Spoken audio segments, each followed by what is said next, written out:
নামনি সোৱণশিৰি জলবিদ্যুৎ প্ৰকল্পটো হ'ব নালাগে আৰু সেইটো ভাঙি দিব লাগে।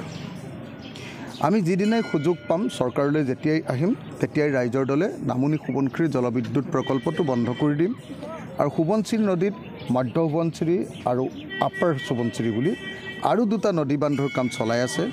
এই তিনিওটা নদী বান্ধ আমি যেতিয়াই সুযোগ পাওঁ তেতিয়াই বন্ধ কৰি দিম। আৰু মই এতিয়াও আহ্বান জনাইছোঁ যে নামনি সোৱণশিৰি নদী বান্ধটো বন্ধ কৰিব লাগে। এইটো কোনোপধ্যে আৰম্ভ কৰিবলৈ দিব নালাগে। আৰু আপোনালোকে নিশ্চয় জানে এটা কথা যে ডেম ছেফটি ৰিভিউ যিটো কমিটি, ডেম ছেফটি ৰিভিউ কমিটিয়ে ইতিমধ্যে স্পষ্টকৈ কৈ দিছে, আকৌ এবাৰ এইকেইদিনমানৰ আগতে কিছুদিনৰ আগতে ডেম ছেফটি ৰিভিউ কমিটিয়ে স্পষ্টভাৱে কৈ দিছে যে এই ডেমটোৰ নিৰ্মাণটো আঁখোৱাযুক্ত হৈছে আৰু যিটো শিলৰ ওপৰত এই বান্ধটো বনাইছে সেই শিলটো সাংঘাতিক ধৰণৰ গণ্ডগোলীয়া শিল। কোনো সময়তে ডেমটোৰ ছেফটি, ডেমটো ভাগি পৰাৰ সম্ভাৱনা আছে আৰু সেইকাৰণে ডেম ছেফটি ৰিভিউ কমিটিয়ে বান্ধটো এতিয়ালৈকে খুলি দিয়া নাই।